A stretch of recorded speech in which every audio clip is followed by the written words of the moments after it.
আসসালামু আলাইকুম রহমতুল্লাহ বরকাত আলহামদুলিল্লাহ রবিল আলমিন ওসলাত ওসালাম আলা নবীনা মোহাম্মদ ওয়া আলিহি ওয়া আসহাবিহি আজমাইন আম্মা বাদ। সুপ্রিয় দর্শক শ্রোতা ভাই বোনেরা, যে কোনো আমলের বিশুদ্ধ এবং সঠিক ইলম থাকা যেমন জরুরি, সে আমল প্রসঙ্গে ভুল এবং ভ্রান্ত যে সমস্ত ধারণা সমাজে প্রচলিত আছে সেগুলো সম্পর্কেও ধারণা থাকা জরুরি। কারণ ভুল এবং ভ্রান্ত ধারণাগুলো সম্পর্কে যদি আমাদের ধারণা না থাকে, তাহলে সেগুলোকে সঠিক এবং বিশুদ্ধ মনে করে আমরা অনেক সময় গ্রহণ করে বসতে পারবো, যা আমাদের আমলটাকে নষ্ট করে দিবে। এই জন্যই যুগে যুগে ওলামা একরাম যে কোনো আমলের সঠিক এবং বিশুদ্ধ ইলম প্রচারের পাশাপাশি সে আমল প্রসঙ্গে প্রচলিত অশুদ্ধ এবং ভুল ভ্রান্ত ধারণাগুলোকেও চিহ্নিত করেছেন, সেভাবে সমাজের মানুষকে সাবধান করেছেন, সচেতন করেছেন। সেজন্য আমরা আজ আশুরা এবং মুহররমকে কেন্দ্র করে যে সমস্ত ভুল এবং ভ্রান্ত ধারণা, বিশ্বাস এবং আমল সমাজে প্রচলিত আছে, তার মধ্যে থেকে কয়েকটি আমলকে আমরা চিহ্নিত করব। জাল এবং জয়ীফ হাদিসের ভিত্তিতে আমাদের সমাজে মুহররমকে এবং আশুরাকে কেন্দ্র করে অনেক আমল প্রচলিত আছে, যেগুলো শুদ্ধতার মানদণ্ডে উত্তীর্ণ নয়, বিশুদ্ধ হাদিস দ্বারা যেগুলো প্রমাণিত নয়। এমন আমলসমূহের মধ্যে থেকে, এমন ধারণাসমূহের মধ্যে থেকে একটি হলো মুহররম মাস সম্পর্কে অনেকেই মনে করেন এটি হলো বছরের শ্রেষ্ঠ মাস। কারণ আল্লামা সুয়ুতি রহমতুল্লাহ আলাই সংকলিত বিখ্যাত জামিয়া সগীর নামক কিতাবে একটি বর্ণনা পাওয়া যায়, যে বর্ণার ভাষ্য হলো সাইয়্যিদুল আশহুরি আল মুহররম, অর্থাৎ সকল মাসসমূহের মধ্যে সেরা এবং শ্রেষ্ঠ মাস হলো মুহররম। আরেক বর্ণনা একই কিতাবে আসছে আফদালুশ শুহুরি আল মুহররম, অর্থাৎ সকল মাসসমূহের ভিতরে শ্রেষ্ঠ এবং সেরা মাস হলো মুহররম। এই সাইয়্যিদুল আশহুরি আল মুহররম এই হাদিস প্রসঙ্গে আল্লামা আলবানী রাহিমাহুল্লাহ জয়ীফুল জামে কিতাবে মন্তব্য করেছেন যে অনেক মুহাদ্দিসিন কেরাম এই হাদিসের সনদকে সম্পূর্ণ জাল এবং ভিত্তিহীন বলেছেন, অর্থাৎ এই হাদিসটি নবী সাল্লাল্লাহু আলাইহি ওয়াসাল্লাম থেকে প্রমাণিত নয়। তাছাড়া বিশুদ্ধ এবং বিখ্যাত হাদিস নবী সাল্লাল্লাহু আলাইহি ওয়াসাল্লামের যে হাদিসে রমজান মাসকে বছরের সেরা মাস বলা হয়েছে, সেই হাদিসের সম্পূর্ণ বিপরীত হয়ে যায় হাদিস। এসব কারণে এই হাদিসটি সম্পূর্ণ ভিত্তিহীন, জাল, অনেক ওলামা একরামের মধ্যে অত্যন্ত দুর্বল। বিধায় মুহররম সম্পর্কে এই হাদিসের আলোকে যদি কেউ ধারণা রেখে থাকেন যে মুহররম বছরের শ্রেষ্ঠ মাস, তাহলে সেটা ভুল ধারণা হবে। অবশ্য বিশুদ্ধ হাদিস দ্বারা এটা প্রমাণিত। নবী সাল্লাল্লাহু আলাইহি ওয়াসাল্লাম বলেছেন আফদালুস সিয়ামি বাদা রমাদান শাহরুল্লাহিল মুহররম, অর্থাৎ রমজানের পরে আল্লাহর কাছে সবচেয়ে শ্রেষ্ঠ রোজার মাস হলো, নফল সিয়ামের মাস হলো এই মুহররম মাস। অর্থাৎ মুহররম মাস এটি কোরআনে কারীম ঘোষিত সম্মানিত 4 মাসের একটি মাস। এই মাসটি নফল রোজার জন্য শ্রেষ্ঠ মাস। এই মাসের মর্যাদা অবশ্যই আছে, কিন্তু তাই বলে এটি শ্রেষ্ঠ মাস নয়। যদি কেউ এটাকে শ্রেষ্ঠ মাস মনে করেন, তাহলে সেটি ভুল ধারণা হবে এবং এই ভুল ধারণা থেকে আমাদেরকে বেঁচে থাকতে হবে। মুহররমকে কেন্দ্র করে আরেকটি ভুল ধারণা হলো, অনেকে মনে করেন মুহররম মাসের প্রতিদিনের রোজার বিশেষ সওয়াব আছে, এবং এই প্রসঙ্গেও জালালউদ্দিন সুয়ুতী রাহমাতুল্লাহ আলাইহির একই কিতাবে, অর্থাৎ বিখ্যাত হাদিসের কিতাব জামিউস সগীরে একটি বর্ণনা পাওয়া যায়, যে বর্ণার ভাষ্য হলো মান সামা ইয়াওমা মিনাল মুহররম ফালাহু বিকুল্লি ইয়াওমিন 30 হাসানা। যে ব্যক্তি মুহররমের মাসের যে কোনো একদিন রোজা রাখবে, সে একদিনের রোজার বিনিময়ে সে 30 নেকি পাবে। এইভাবে যে কয়টি রোজা রাখবে 30 করে নেকি সে পাবে। এই বর্ণনা প্রসঙ্গে আল্লামা হাইসামি, আল্লামা হাফেজ জাহাবি এবং আল্লামা মানাউই রাহিমাহুল্লাহ একযোগে সকলেই এটাকে জয়ীফ বলেছেন, দুর্বল বলেছেন। এটি বিশুদ্ধতার মানদণ্ডে উত্তীর্ণ নয়, সঠিক কোনো হাদিস নয়। তবে হ্যাঁ, মুহররম মাসে বেশি বেশি নফল সিয়ামের ব্যাপারে বুখারী মুসলিমের বর্ণনায় স্পষ্টভাবে নবী সাল্লাল্লাহু আলাইহি ওয়াসাল্লামের নির্দেশনা রয়েছে। অতএব মুহররম মাসে আমরা বেশি বেশি নফল সিয়াম রাখবো, কিন্তু কোনো সিয়ামের বিনিময়ে নির্দিষ্ট সংখ্যক সওয়াবের কথা বিশুদ্ধ কোনো হাদিস দ্বারা বর্ণিত নয়। বিধায় এই জয়ীফ এবং দুর্বল, অত্যন্ত দুর্বল হাদিসটি প্রচারের ব্যাপারে আমরা সাবধান থাকি, সচেতন থাকি। আল্লাহ তাআলা আমাদেরকে তৌফিক দান করেন। নাম্বার 3, আশুরার দিন প্রসঙ্গে একটি ধারণা আমাদের সমাজে প্রচলিত আছে, সেটা হলো আশুরার দিনে যদি কেউ তার পরিবারের জন্য ভালো খাবারের ব্যবস্থা করে, ভালো আয়োজন করে, তো আল্লাহ তাআলা তাকে সারা বছর অর্থনৈতিকভাবে ভালো রাখেন, প্রাচুর্য দান করেন, তার সে বছর ভালোভাবে যায়, ভালোভাবে কাটে অর্থনৈতিক দিক থেকে। এবং এক্ষেত্রে ইমাম তাবরানী রাহিমাহুল্লাহ বর্ণিত একটি বর্ণনা আমরা পেশ করে থাকি অনেকে, যার ভাষ্য হলো এরকম: মান ওয়াসা আলা আয়ালিহি ইয়াওমা আশুরা ওয়াসা আল্লাহু আলাইহি সাইরাস সানাহ। যে ব্যক্তি আশুরার দিনে তার পরিবারকে ভালো খাবার দাবার আয়োজন পরিবারের জন্য করে, সেই ব্যক্তিকে আল্লাহ সুবহানাহু ওয়া তাআলা সারা বছর প্রাচুর্যের মধ্যে রাখেন, সচ্ছল রাখেন। এরকম একটি বর্ণনা ইমাম তাবরানী রাহিমাহুল্লাহ বর্ণনা করেছেন। এই বর্ণনা প্রসঙ্গে আল্লামা হাইসামি রহমতুল্লাহ আলাইহি মন্তব্য করেছেন যে এই বর্ণনাটি সম্পূর্ণ জাল এবং ভিত্তিহীন। ইমাম আহমদ ইবনে হাম্বল রাহিমাহুল্লাহ তিনি বলেছেন যে হাদিসটি সম্পূর্ণভাবে অশুদ্ধ, এটি সহিহ কোনো বর্ণনা নয়। আল্লামা ইবনুল কাইয়িম জাওযী রাহিমাহুল্লাহ এবং বিশ্ববিখ্যাত হাদিস ব্যাখ্যাতা ইমাম ইবনে হাজার আসকালানী রহমতুল্লাহ আলাইহি তিনি এবং আরও অনেকে এ হাদিসকে অত্যন্ত দুর্বল বলে মন্তব্য করেছেন। তাছাড়া আশুরার দিনে সিয়াম রাখা, রোজা রাখার ব্যাপারে বুখারী মুসলিম সহ বেশ কয়েকটি হাদিসের কিতাবে অত্যন্ত স্পষ্টভাবে বিশুদ্ধ বর্ণনা রয়েছে।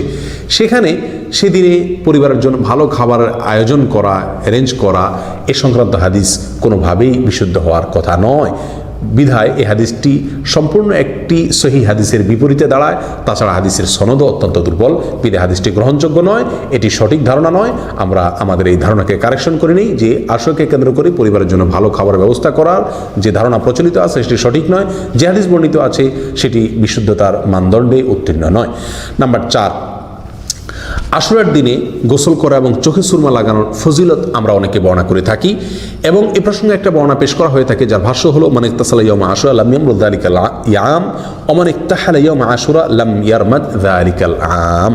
যে ব্যক্তি আশুরার দিনে গোসল করলো সেই ব্যক্তি ওই বছর আর কোনো রোগে আক্রান্ত হবে না, আর যে ব্যক্তি আশুরার দিনে সুরমা লাগাবে চোখে ওই বছরের জন্য তার চোখে আর কোনো অসুস্থতা দেখা দিবে না, কোনো প্রদাহ হবে না। এই বর্ণনাটিকেও আল্লামা ইবনুল কাইয়িম জাওজিয়্যিহ রাহিমাহুল্লাহ তার বিখ্যাত জাল হাদিস সমগ্রের কিতাব আল মাওযুআতে তিনি উল্লেখ করেছেন, অর্থাৎ এই হাদিসটিকে তিনি জাল হিসাবে, ভুয়া এবং ভিত্তিহীন হিসাবে চিহ্নিত করেছেন। আল্লামা ইবনুল কাইয়িম জাওজিয়্যিহ রাহিমাহুল্লাহ বলেন, আশুরার দিনে চোখে সুরমা লাগানো, তেল ব্যবহার করা, গোসল করা এই জাতীয় যত হাদিস বর্ণিত আছে তার প্রত্যেকটি হাদিস হয় জাল, আর না হয় অত্যন্ত জয়ীফ এবং ভিত্তিহীন, দুর্বল ভিত্তিসম্পন্ন, যা কোনোভাবেই প্রমাণযোগ্য নয়। বিধায় আমরা এই ধরনের ধারণা যদি কেউ পোষণ করে থাকি সেই ধারণা থেকেও আমরা ফিরে আসি, এটি ভুল ধারণা।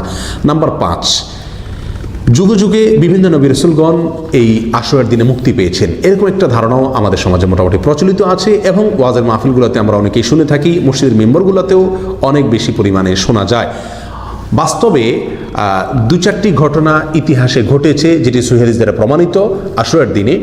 তার মধ্যে থেকে উল্লেখযোগ্য এখন সবচেয়ে বড় ঘটনা হলো মুসা আলাইহিস সালাম এবং বনী ইসরাঈলকে আল্লাহ সুবহানাহু ওয়া তাআলা আশুরার দিনে মুক্তি দিয়েছেন, তাদেরকে নাজাত দিয়েছেন। ফিরআউন এবং তার বাহিনীকে আল্লাহ সুবহানাহু ওয়া তাআলা পরাস্ত করেছেন, নিমজ্জিত করেছেন। এটি সঠিক এবং এর বাইরে আরও কিছু ধারণা সঠিক আছে, কিন্তু এই সঠিক ধারণার বিপরীতে আমরা অনেক গল্প শুনে থাকি, বিভিন্ন নবী রাসূলগণের মুক্তির ঘটনা শুনে থাকি আশুরার দিনকে কেন্দ্র করে, যে এই দিনে তাদের মুক্তি হয়েছে, যেগুলো সঠিক নয়। তার মধ্যে থেকে একটি হলো যে অনেকেই বলে থাকেন ইউসুফ আলাইহিস সালামকে আল্লাহ তাআলা জেল থেকে মুক্তি দিয়েছেন এই আশুরার দিনে, এবং ইয়াকুব আলাইহিস সালাম অন্ধ হয়ে গিয়েছিলেন ছেলের শোকে, তিনি চোখের জ্যোতি ফিরে পেয়েছিলেন এই আশুরার দিনে, এবং ইউনুস আলাইহিস সালাম নাকি মাছের পেট থেকে মুক্তি পেয়েছেন, সেটাও আশুরার দিনে হয়েছিল। ইদ্রিস আলাইহিস সালামকে আসমানে উঠে নেওয়া হয়েছিল সেটাও আশুরার দিনে হয়েছে, এবং আশুরার দিনই নাকি কিয়ামত সংগঠিত হবে। এই ধরনের কথা আমাদের সমাজে প্রচুর পরিমাণে আমরা শুনে থাকি, অথচ এর একটিও গ্রহণযোগ্য কোনো ভিত্তি দ্বারায় প্রমাণিত নয়, গ্রহণযোগ্য কোনো হাদিস দ্বারা প্রমাণিত নয়। বিখ্যাত আলেম ভারতবর্ষের আল্লামা আব্দুল হাই লখনবী রাহিমাহুল্লাহ তিনি আল আসারুল মারফুআ মা সাবাতা বিসুন্নাহ ফি আইয়ামিস সানাহ এই তার বিখ্যাত কিতাবে এই ঘটনাগুলোকে উল্লেখ করে বলেছেন এর কোনোটি বিশুদ্ধ কোনো হাদিস দ্বারায় প্রমাণিত নয়। অতএব আমরা এ সম্পর্কেও যে ভুল ধারণার ভিতরে আছি অনেকে, সেটা থেকে আমরা ফিরে আসি, সেটাকে কারেকশন করে নিই। নাম্বার 6, আশুরার দিন পূর্বের নবীগণের জন্য ঈদের দিন ছিল, এরকম কোনো বর্ণনা পাওয়া যায়। আবু হুরায়রা রাদিয়াল্লাহু তাআলা বর্ণনা বা বরাতে মুসনাদে বাজ্জারে একটি বর্ণনা পাওয়া যায়, আশুরা ঈদু নবিয়্যিন কানা ক্বাবলাকুম ফাসুমুহু আনতুম, আশুরা তোমাদের পূর্বের নবীদের ঈদের দিন ছিল, অতএব তোমরা এদিন রোজা রাখো। হাদিসের ভাষ্যই হাস্যকর। পূর্বের নবীদের রোজার ঈদের দিন যদি থাকে তাহলে এই দিন তো আমাদের আরও বেশি খাওয়া দরকার, তাহলে সেদিন আমরা কেন রোজা রাখবো?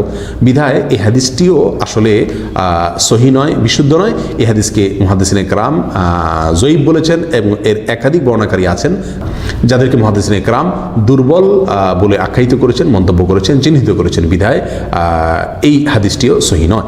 নাম্বার 7, আশুরার দিনের রোজা 60 বছর ইবাদতের সমতুল্য, এরকম একটি ধারণাও আমাদের সমাজে প্রচলিত আছে এবং এই প্রসঙ্গেও একটা হাদিস প্রচলিত আছে। সেই হাদিসটি হলো মান সামা ইয়াওমা আশুরা কাতাবাল্লাহু লাহু ইবাদাতা 60 সানা, যে ব্যক্তি আশুরার দিনে রোজা রাখবে আল্লাহ তাআলা তাকে 60 বছর ইবাদতের সওয়াব দান করবেন। অথচ এর বিপরীতে আমরা জানি বিশুদ্ধ হাদিস দ্বারা প্রমাণিত সহিহ মুসলিমের ভিতরে আসছে নবী সাল্লাল্লাহু আলাইহি ওয়াসাল্লাম বলেছেন যে মান সামা ইয়াওমা আশুরা আহতাসিবু আল্লাহ আন ইউকাফিরা সানাতাল্লাতী ক্বাবলাহ, আশুরার দিনে রোজা রাখলে আল্লাহ সুবহানাহু ওয়া তাআলার প্রতি আমার ধারণা হলো 1 বছর পূর্বের গুনাহ মাফ করে দেবেন আল্লাহ তাআলা, এটা হলো বিশুদ্ধ। কিন্তু এর বিপরীতে আশুরার দিনে রোজা রাখলে 60 বছর ইবাদতের সমতুল্য, এরকম একটি বর্ণনা পাওয়া যায়। কিন্তু সেই বর্ণনাকে ইমাম সুয়ুতী রাহমাতুল্লাহ আলাইহি তার জাল হাদিস সংকলনের যে গ্রন্থ আল্লাহ আলী উল মাসনুআ ফিল আহাদিসিল মওজুআ, এখানে সংকলন করেছেন। অর্থাৎ জাল হাদিসের সংকলনের মধ্যে এটাকে তিনি অন্তর্ভুক্ত করেছেন, এবং এর মাধ্যমে আমরা জানতে পারলাম এই ধারণাটাও সঠিক নয় যে আশুরার দিনে রোজা রাখলে 60 বছর ইবাদতের সওয়াব পাওয়া যায়। নাম্বার 8, আশুরার দিনের রোজা প্রসঙ্গে আরেকটি ভিত্তিহীন কথা হলো যে আশুরার দিনের বিশেষ একটা নফল নামাজ আছে, যেটা জোহর থেকে আসরের নামাজের মাঝামাঝি সময় পড়তে হয় 4 রাকাত বিশিষ্ট। প্রত্যেক রাকাতে সূরা ফাতিহা 100 বার, আয়াতুল কুরসি 11 বার, সূরা ইখলাস 15 বার করে এবং সূরা ফালাক এবং নাস পড়বে, এবং এরপর সালাম ফেরানোর পরে 70 বার ইস্তেগফার পড়তে হবে। এভাবে নামাজ পড়লে আল্লাহ তাআলা তাকে জান্নাতুল ফেরদাউসে একটি সাদা গম্বুজ দান করবেন। এরকম একটি বর্ণনা বর্ণিত আছে বিভিন্ন হাদিসের কিতাবে, অথচ এই হাদিসকে ইমাম শওকানী রহমতুল্লাহি আলাইহি জাল এবং সম্পূর্ণ ভুয়া ভিত্তিহীন বলে আখ্যায়িত করেছেন, মন্তব্য করেছেন, চিহ্নিত করেছেন। ইমাম শওকানী রহমাহুল্লাহ ছাড়াও আরও অনেক উলামা একরাম এটাকে জাল হাদিস বলে চিহ্নিত করেছেন। আল ফাওয়ায়েদ, আশুরার দিনে এই বিশেষ নফল নামাজ এটিও কোনো বিশুদ্ধ হাদিস দ্বারা প্রমাণিত নয়, এটিও ভুল এবং ভ্রান্ত ধারণা। নাম্বার 9, হুসাইন রাদিয়াল্লাহু তাআলা আনহুর মৃত্যু দিবস উপলক্ষে আশুরার দিনে যদি কেউ কান্নাকাটি করে, কিয়ামতের দিন সে উলুল আজম তথা সিনিয়র নবীদের সাথে উঠবে, এরকম একটি বর্ণনাও পাওয়া যায়।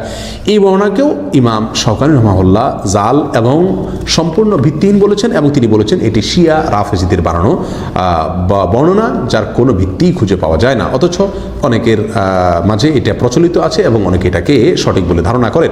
নাম্বার 10, আশুরার দিনে আসমান জমিন সৃষ্টি হয়েছে, এরকম একটি বর্ণনা পাওয়া যায়, যার ভাষ্য হলো খালাকাল্লাহু সামাওয়াতি ওয়াল আরদ ইয়াওমা আশুরা, অর্থাৎ আশুরার দিনে আল্লাহ তাআলা আসমান জমিন সৃষ্টি করেছেন, এরকম একটি বর্ণনা পাওয়া যায়। এই বর্ণনার ভিতরে এমন একজন বর্ণনাকারী আছেন যিনি হাদিস গড়াপেটা করা, হাদিস বানানো, জাল হাদিস বর্ণনা করার জন্য কুখ্যাতি যার রয়েছে, যার নাম হলো হাবিব ইবনে আবিল হাবিব। মুহাদ্দিসিনে কেরামের সকলের কাছে অত্যন্ত পরিচিত একটি নাম। এই ব্যক্তি এই হাদিসে বর্ণনার মধ্যে রয়েছেন, যার কারণে এই হাদিসকে মুহাদ্দিসিনে কেরাম ভিত্তিহীন এবং জাল বলে আখ্যায়িত করেছেন। বিধায় আশুরার দিনে জমিন আসমান সৃষ্টি হয়েছে এরকম ধারণা সঠিক ধারণা নয়। নাম্বার 11, আশুরার রাত জেগে ইবাদত করার ফজিলত অনেকে বর্ণনা করে থাকেন, এবং সে প্রসঙ্গে একটা হাদিস উল্লেখ করা হয়, যে হাদিসটির ভাষ্য হলো মান আহইয়া লাইলাতা আশুরা ফাকান্নামা আবাদাল্লাহ তাআলা বিমিসলি ইবাদাতি আহলিস সামাওয়াত, আসমানবাসী সকল ফেরেশতাদের ইবাদতের সমান ইবাদত করলো ওই ব্যক্তি যে ব্যক্তি আশুরার রাতে জেগে ইবাদত করলো। এরকম একটি বর্ণনা আমরা অনেকেই বলে থাকি বা শুনে থাকি, এই জন্য আশুরার রাতের ফজিলত অনেকে উল্লেখ করে থাকেন। অথচ আশুরার রাত প্রসঙ্গে কোনো ফজিলত বিশুদ্ধ কোনো হাদিস দ্বারা প্রমাণিত নয়। যে হাদিসটি উল্লেখ করা হলো, এ হাদিসকে আল্লামা ইবনুল কাইয়িম জাওযী রাহমাতুল্লাহি আলাইহি তার আল মাওজুআত কিতাবে এটাকে অন্তর্ভুক্ত করেছেন, অর্থাৎ জাল হাদিস সমগ্র কিতাবে এটাকে অন্তর্ভুক্ত করেছেন। অন্তর্ভুক্ত করে তিনি আমাদেরকে এই কথার ইঙ্গিত দিয়েছেন যে হাদিসটি জাল এবং ভিত্তিহীন। এছাড়াও অন্যান্য মুহাদ্দিসিন কেরামদের অনেকেই এই হাদিসকে জাল ভিত্তিহীন বলেছেন। বিধায় আশুরার রাত জেগে ইবাদত এটা কোরআন এবং সুন্নাহ দ্বারা প্রমাণিত নয়, এটা সম্পূর্ণ জাল এবং ভিত্তিহীন একটি বিশ্বাস। নাম্বার 12, বছরের শেষ দিন এবং বছরের প্রথম দিন, এই দিনে রোজা রাখার বিশেষ ফজিলত অনেকে বর্ণনা করে থাকেন, এবং এক্ষেত্রে একটা হাদিস অনেকে পেশ করে থাকেন, যে হাদিসটি নবী সাল্লাল্লাহু আলাইহি ওয়াসাল্লাম হাদিস নয়, জাল এবং ভিত্তিহীন, যার ভাষ্য হলো মান সামা আখিরা সানাতিন ওয়া আউওয়ালাল উখরা জাআলাল্লাহু লাহু কাফারাতা 50 সানা, যে ব্যক্তি বছরের শেষ দিন এবং বছরের প্রথম দিন রোজা রাখবে, আল্লাহ তাআলা তার 50 বছরের গুনাহ মাফ করে দিবেন। এই হাদিসকেও আল্লামা সুয়ুতী রহমতুল্লাহ আলাইহি তার বিখ্যাত জাল হাদিস সংকলনের কিতাব আল্লাহ আলী উল মাসনুআ ফিল আহাদিসিল মওজুআ, সেখানে এটাকে অন্তর্ভুক্ত করেছেন, উল্লেখ করেছেন। সেখান থেকে স্পষ্ট বোঝা গেল যে বছরের শেষ দিন, বছরের প্রথম দিন রোজা রাখা সংক্রান্ত কোনো বিশুদ্ধ হাদিস নবী সাল্লাল্লাহু আলাইহি ওয়াসাল্লাম থেকে প্রমাণিত নয়। যে হাদিসটি বর্ণিত সেটি জাল এবং ভিত্তিহীন। প্রিয় ভাইরা, এর বাইরেও